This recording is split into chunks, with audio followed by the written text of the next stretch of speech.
নমস্কার সকলকে। আমার পেজের আরেকটি নতুন ভিডিওতে আপনাদের সকলকে অনেক অনেক স্বাগত। আমরা কাসেল থেকে ঘুরে এসেই সরাসরি পৌঁছে গেছি এই শহরের সেন্ট নিকোলাস ক্যাথিড্রালে।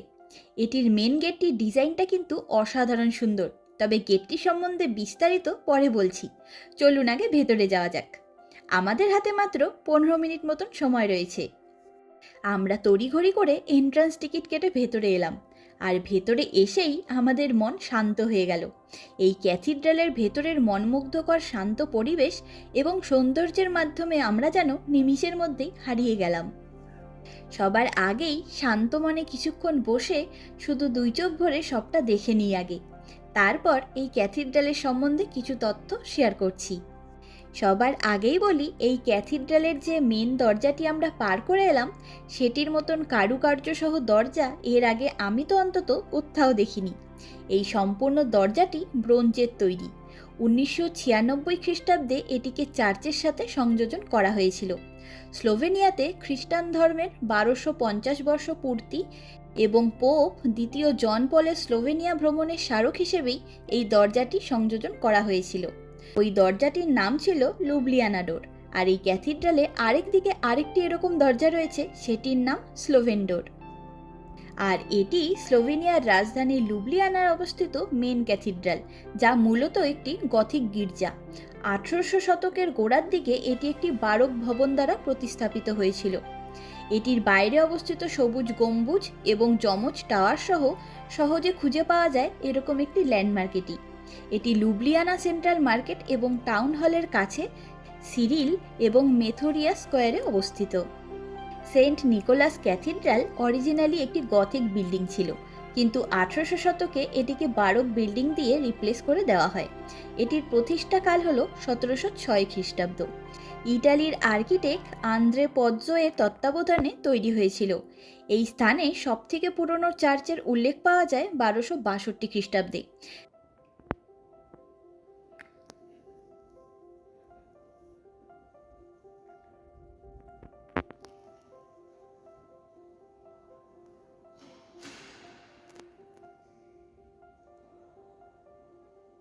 আর এখন সন্ধ্যা 6টা মতন বাজে। ক্যাথিড্রালের ভেতরে কাটানো 15 মিনিট সময়টা খুব তাড়াতাড়ি কেটে গেল, আর আমরাও বেরিয়ে এলাম। তবে বেরিয়ে এসেই সবার আগে দেখতে পেলাম এই অদ্ভুত এবং ভীষণ ইউনিক ব্যাপারটাকে। এখনকার দিনে শহরের প্রায় প্রতিটি স্কোয়ারে এরকম ফ্রিজগুলি থাকে, যার কোনোটায় পানীয় জল পাওয়া যায়, কোনোটায় জল ছাড়াও নানা রকম বোতল এবং ক্যানের ড্রিঙ্কসগুলি পাওয়া যায়। তবে স্লোভেনিয়া এসে এই প্রথম আমাদের চোখে পড়ল কাউ মিল্কের এরকম ফ্রিজ। এখানে কাউ মিল্ক পাওয়া যায়। নির্ধারিত টাকার কয়েন মেশিনের নির্ধারিত জায়গায় ফেললেই অটোমেটিকলি একটি ফাঁকা বোতল বেরিয়ে আসে এবং তার সাথে সাথে মেশিনের ডোরও ওপেন হয়ে যায়। আর সেই নির্ধারিত জায়গায় ট্যাপটির সামনে বোতল ধরে রেখে নিজের প্রয়োজন মতন পরিমাণ কাউ মিল্ক কালেক্ট করে নিতে পারবেন। ব্যাপারটা আমাদেরকে বেশ উৎসাহিত করে তুললেও আমরা দুজনের একজনও এরকম কাউ মিল্ক খেয়ে অভ্যস্ত নই, তাই বিদেশ বিভুঁইয়ে এসে আর সেদিকে এগোলাম না। আর এখন আমরা স্লোভেনিয়ার বিখ্যাত জেলাটো খেতে এলাম। এমনিও আমরা দুজনেই জেলাটো খেতে ভীষণ ভালোবাসি, তাই সব দেশের বিখ্যাত জেলাটো খাওয়ার দিকে আমাদের উৎসাহটাই অনেকটা। তবে এখন চলুন আমরা নিজেদের হোটেলের দিকে এগোই।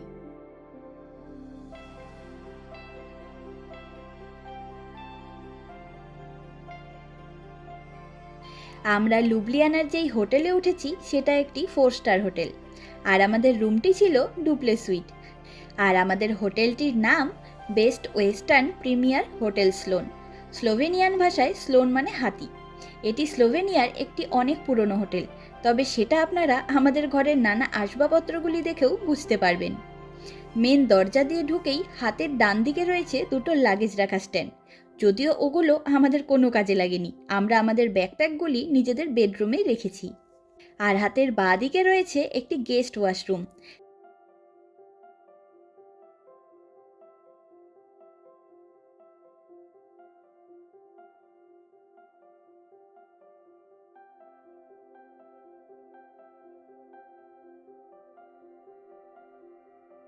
তারপরে একটি গ্লাস ডোর পার করে এসেই এই জায়গাটি রয়েছে, যাতে দুর্দান্ত সুন্দর একটি সিটিং অ্যারেঞ্জমেন্ট সহ dining table, fireplace, tea coffee zone এবং একটি ফ্রিজও রয়েছে।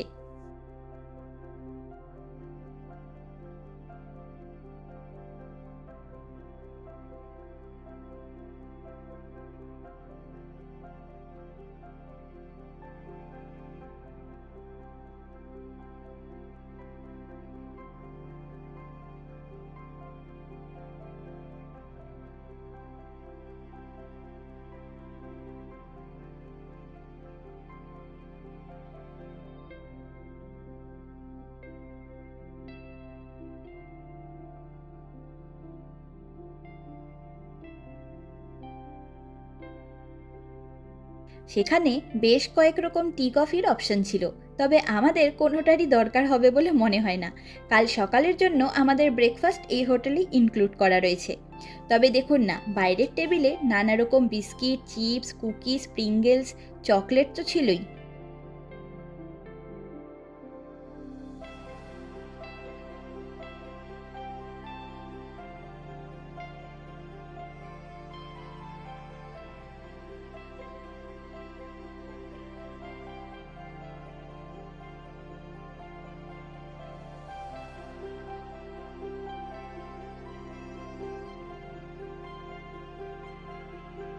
তাছাড়াও এই পুচকে ফ্রিজটির মধ্যেও ভরা ছিল নানা রকম ড্রিঙ্কস দিয়ে। তবে এসব কিছুর মধ্যে শুধুমাত্র কমপ্লিমেন্টারি হিসেবে পাওয়া 2 প্যাকেট জলই আমরা খেয়েছি। বাকি কোনো কিছুই আমাদের দরকার পড়বে না, কারণ নিজেদের দরকার মতন টুকিটাকি খাবারগুলো আমরা নিজেরাই ক্যারি করে থাকি সব জায়গায়।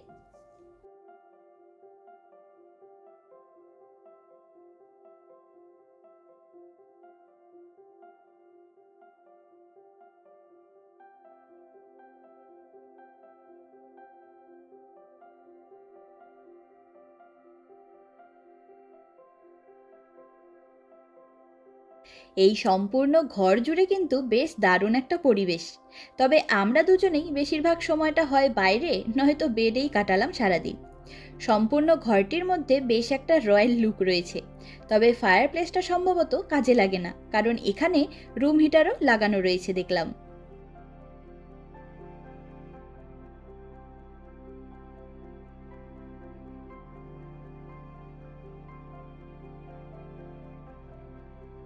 আর এই জানলা দিয়ে ভিউটা দারুণ লাগলো।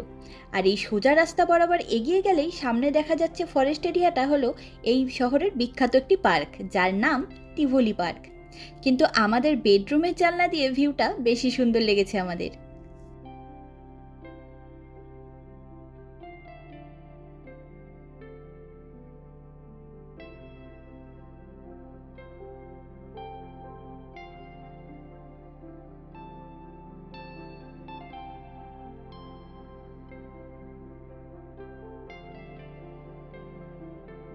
চলুন এবারে ওপরে যাই। এই সিঁড়িটি সম্পূর্ণ কাঠের তৈরি, তাই ওঠানামা করবার সময় ক্যাচ কুচ শব্দ হচ্ছিল। তবে এই গোল মতন ডিজাইনটা আমার ভারী সুন্দর লাগলো।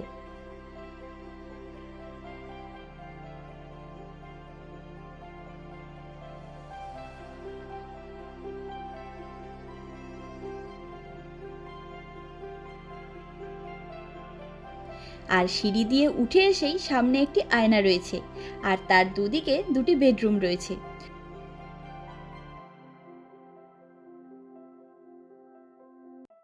তবে বেডরুমে যাওয়ার আগে আমার সব থেকে বেশি পছন্দের এই ড্রেসিং টেবিলটি দেখুন, দুর্দান্ত সুন্দর দেখতে। এক্কেবারে আমাদের ওখানকার কোনো প্যালেসের মিউজিয়ামে দেখা ড্রেসিং টেবিলের মতন ডিজাইন।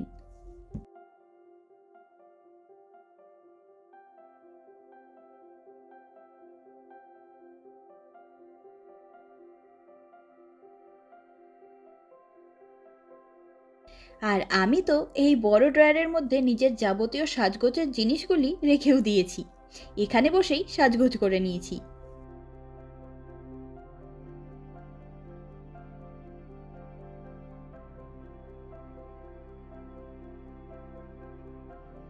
এটা ছিল আমাদের বেডরুম, আর দুটি বেডরুমই সেম টু সেম দেখতে।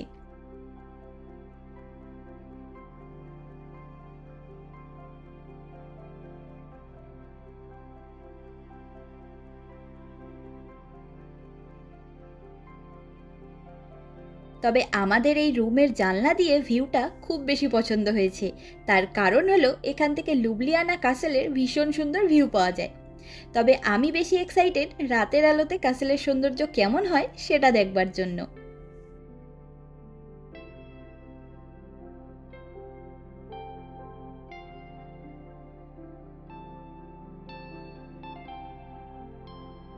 তবে আমরা কেউই এই ঘরের বেডটি ইউজ করিনি, এটা আমাদের দরকারও পড়বে না।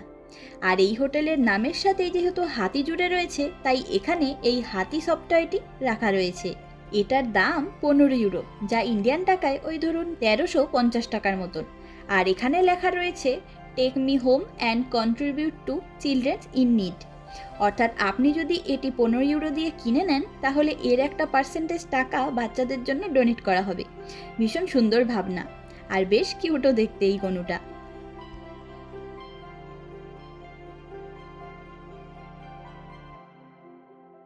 আর এখানে লেখা ছিল এই বেডের কোন পিলো কী দিয়ে বানানো। তবে ইউরোপের বেশিরভাগ দেশের মধ্যে সব রকম ইনফরমেশনগুলি লেখা থাকে প্রধানত 4 রকম ভাষা: ইংলিশ, জার্মান, ইতালি, আর যেই দেশে আছেন সেই দেশের ভাষা দিয়ে লেখা থাকে। যেমন আমরা এখন স্লোভেনিয়াতে আছি, তাই এখানে স্লোভেনিয়ান ছাড়াও ইংলিশ, ইটালি আর জার্মান ভাষায় সব রকম ইনফরমেশনগুলি লেখা ছিল।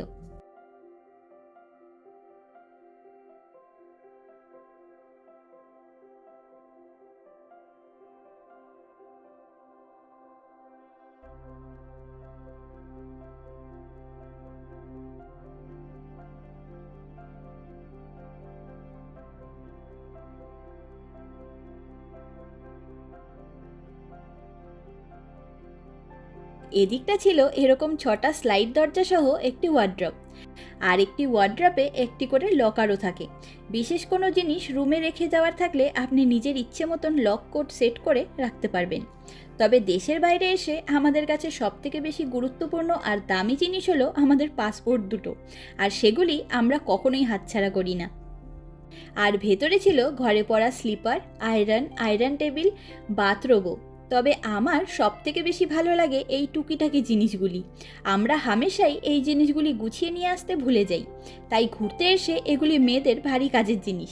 আমি যে কোনো হোটেলে গিয়ে আগে এগুলোই খুঁজে বের করি, তারপর সব কিছু। আর আমার তো এই ম্যানিকিওর সেট, সুই সুতোর সরঞ্জামগুলি দেখে বেশ আনন্দই হয়। আসলে আমরা এই হোটেলের একটি নর্মাল ডাবল বেড সহ রুম বুক করেছিলাম, যার রেন্ট পড়েছিল আমাদের 150 ইউরো, যা ইন্ডিয়ান টাকায় 13,600 টাকার মতন। কিন্তু আমরা এখানে দুপুর 2টোর জায়গায় সকাল 6:30 নাগাদ পৌঁছে গিয়েছিলাম। তা তো আপনারা সকলেই আমার স্লোভেনিয়া পর্বের দ্বিতীয় ভিডিওটিতে দেখেছেন। তবে তখন ওনাদের কাছে আমাদের বুক করা ঘর অ্যাভেলেবেল ছিল না, তাই ওনারা আমাদের রুমটি আপডেট করে এই হোটেলের ডুপ্লে সুইট ঘরটি আমাদেরকে দেন। তবে এর জন্য হোটেল থেকে আমাদের কাছে আলাদা করে কোনো টাকা চার্জ করেননি। তবে আর্লি চেক ইন করার জন্য আমাদেরকে 35 ইউরো অর্থাৎ ইন্ডিয়ান টাকায় 3200 টাকার মতন এক্সট্রা পে করতে হয়েছে। এটা সব জায়গার হোটেলের নিয়ম, সময়ের আগে চেক ইন করলে এক্সট্রা টাকা পে করতে হয়। যাই হোক, চলুন এবারে এই রুমের সাথে বাথরুমটা দেখে নিই। ওয়াশরুম এরিয়াটি অনেক বড়, দুটো বেসিন, দুটো স্নানের জায়গা, নানা রকম সাইজের টাওয়েল আর ওয়েট মেশিন সহ hand wash, body wash, shampoo সব কিছুই ছিল।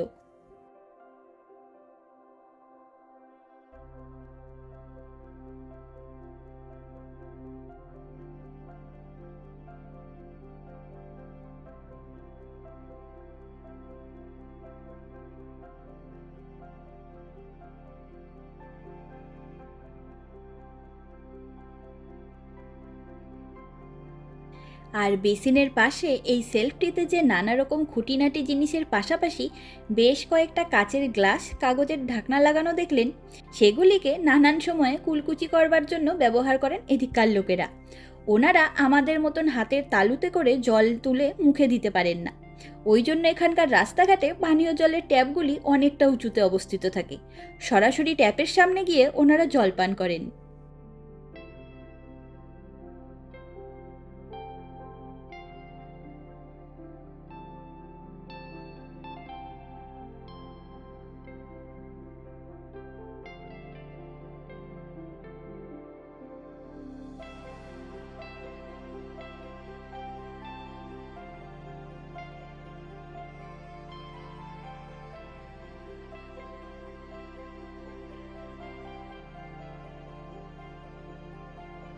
তবে আমার এই সম্পূর্ণ এরিয়ার সব অ্যারেঞ্জমেন্টের মধ্যে সবথেকে বেশি পছন্দ হয়েছে এই গোল আয়নাটিকে। এটি ভারী সুন্দর একটা জিনিস, তবে এটা যে কোনো মেয়েদেরই ভীষণ পছন্দ হবে, কারণ এই আয়নাটাতে নানা রকম দূরত্বের জন্য নানা রকম জুম প্রতিচ্ছবি দেখা যায়, যার জন্য আমাদের সাজগোজের জন্য বেশ সুবিধাজনক ব্যাপার এটি।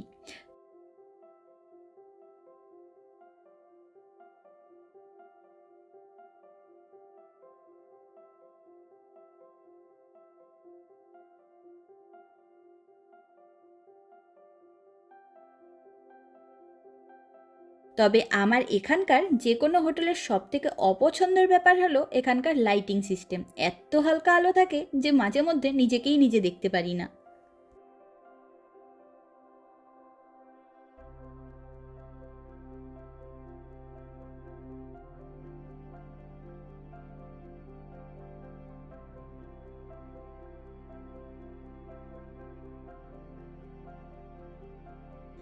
যাই হোক, সম্পূর্ণ ঘর জুড়ে আমি শুধু এদিক ওদিক ঘুরেই যাচ্ছি সারাদিন। সৌভিক একটু শান্তি মতন শুয়ে শুয়ে T20 ওয়ার্ল্ড কাপের খেলা দেখছে মন দিয়ে, তাই ওকে আর দেখালাম না। তবে এই ঘর থেকে লুবলিয়ানা কাসেলটিকে আরও কাছ থেকে দেখা যায়। এছাড়াও এই শহরের সেন্ট নিকোলাস ক্যাথিড্রাল এবং ফ্রান্সিসকান চার্চ অব দ্য অ্যানুন্সিয়েশনের বিল্ডিং দুটিও খুব সুন্দরভাবে দেখা যায়।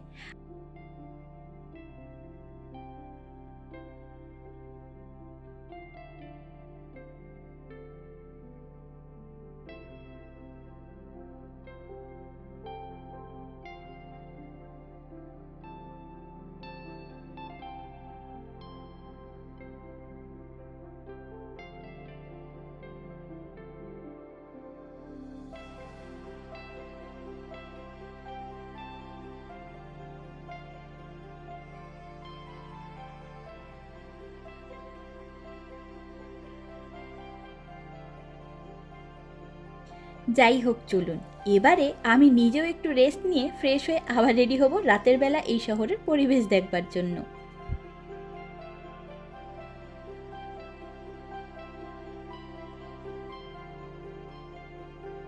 এখন রাত 9টা মতন বাজে। আমি রেডি হয়ে নিচে এলাম। আমাদের ঘর থেকে নিয়ে আসা খাবারগুলি সব এখানেই রেখে গেছিলাম, আর ফ্রিজে আমার জলের বোতলটাও ছিল, তাই ভাবলাম একবারে এখানে এসেই একটা কিছু খেয়ে নিই।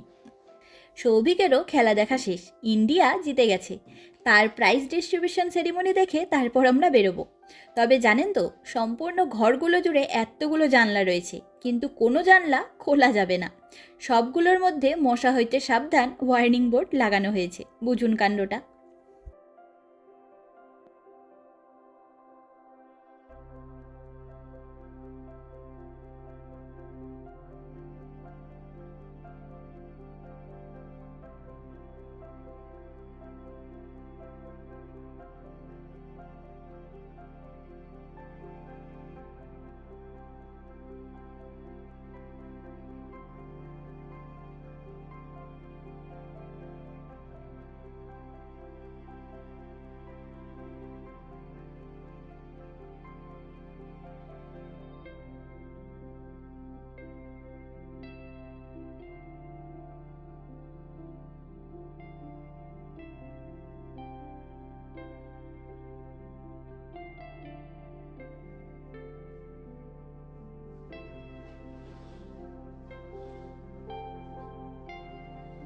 আর আমরা এখন এলাম আমাদের হোটেলের পাশেই অবস্থিত এই মিনি প্যানকেকের দোকানটিতে।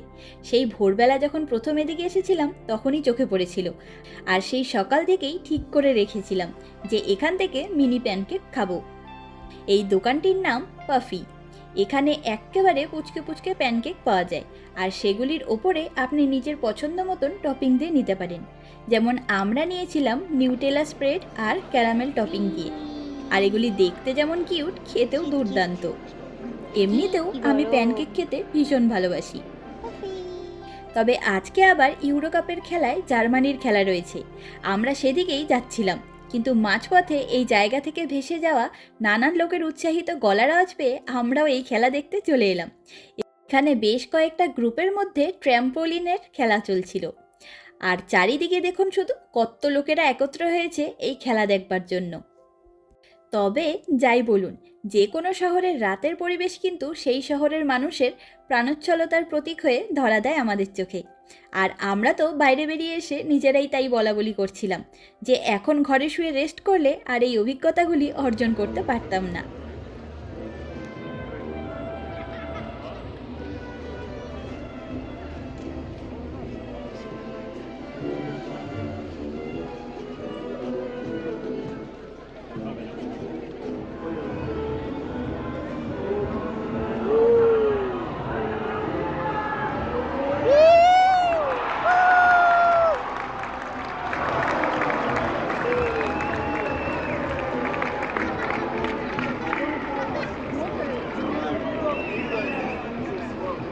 কত উঁচুতে না, দারুণ। আর এখন আমরা চলে এলাম কংগ্রেস স্কোয়ারে। আর রাতের হলুদ আলোর দ্বারা সাজানো ইউনিভার্সিটি অফ লুবলিয়ানার বিল্ডিংটিও ভারী সুন্দর লাগছে।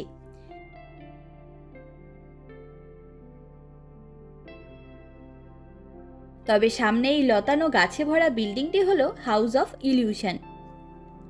বলেছিলাম না, রাতের বেলায় এই স্কোয়ারে অবস্থিত হারমোনিক বিল্ডিংয়ের ঠিক পেছনে পাহাড়ের ওপর অবস্থিত লুবলিয়ানা ক্যাসেলের ভীষণ সুন্দর ভিউ পাওয়া যায়। সেটি দেখতেই এলাম এখানে। সত্যি দুর্দান্ত লাগলো। আর এখন চলুন সেন্ট নিকোলাস ক্যাথিড্রালের পাশেই আয়োজিত ইউরো কাপ খেলা দেখার জায়গায় যাওয়া যাক। আসলে আমাদের সব দিক ঘুরে দেখাও শেষ হচ্ছে না, আবার এদিকে জার্মানির খেলা দেখবার জন্য সৌভিকের মনটাও চটপট করছে। তবে অল্প কিছুক্ষণ খেলা দেখেই আমরা হোটেলের দিকে রওনা হব। কালকে সকালে লেক ব্লেডে যাওয়ার জন্য আমরা আজকেই টিকিট কেটে রেখেছি, কারণ কালকে রাত 11টায় আমাদের বুদাপেস্ট ফেরার ট্রেন রয়েছে। আর সকাল সকাল ব্লেডে না পৌঁছতে পারলে আমরা শান্তি মতন কিছুই ঘুরে দেখতে পারবো না।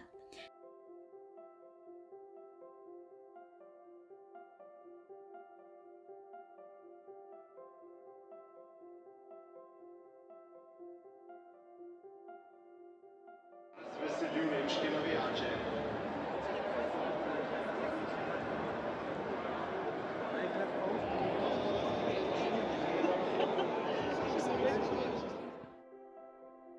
আর আমাদের কালকে সকালেও তাড়াতাড়ি উঠে পড়তে হবে। সকালে ব্রেকফাস্ট সেরেই আমাদের বেরিয়ে পড়তে হবে, তাই আজকে ঘরে গিয়ে ব্যাগগুলিও গুছিয়ে রাখবো আমি। চলুন আজ তবে গল্পের ঝুড়ি গুছিয়ে নিই। দেখা হবে, গল্প হবে স্লোভেনিয়া পর্বের 6ম ভিডিওর সাথে খুব তাড়াতাড়ি। আমার এই ভিডিওটি কেমন লাগলো লাইক কমেন্ট করে জানাবেন। ভীষণ ভালো লাগে আপনাদের সাথে নিজের সব রকম অভিজ্ঞতাগুলি ভাগ করে নিতে, তাই আপনাদের জেনুইন ফিডব্যাকের অপেক্ষায় থাকি আমি। ভিডিওগুলি ভালো লাগলে পরিচিত লোকেদের সাথে শেয়ার করবার অনুরোধ রইল। সকলে ভালো থাকবেন, সুস্থ থাকবেন, আনন্দে থাকবেন। নমস্কার।